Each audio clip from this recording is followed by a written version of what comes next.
Hello everyone. आज की video में हम जानेंगे चैप्टर नंबर 2 हिस्ट्री का फ्रॉम ट्रेड ऑफ टेरिटरी।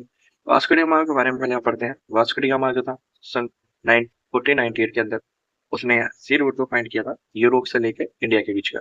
इसके अंदर आप देखेंगे कि जो पुर्तगालीज थे वास्को डी गामा के लीडरशिप के अंदर उन्होंने सक्सेसफुली डिस्कवर किया था सी रूट को यूरोप टू इंडिया। इसके अलावा उन्होंने ट्रेडिंग बेस बनाए थे गोवा, अंडमान एंड दीव। इसके जब आगे आप पढ़ेंगे तो arrival to East Indian Company. East Indian Company जो आई थी वो भी आई थी 1600 के बीच में, यानी 1600 के बीच में।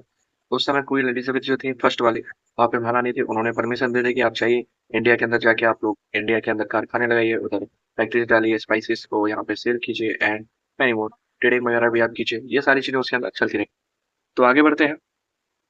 East Indian Company and its trade in Bengal. East India Company जो थी बंगाल के अंदर ट्रेड कर रही थी।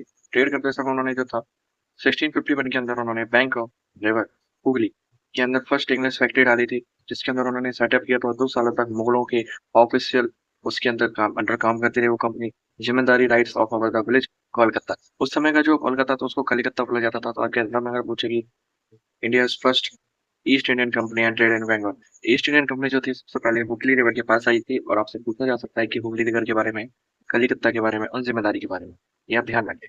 नेक्स्ट क्लास में हम और आगे के साथ धन्यवाद।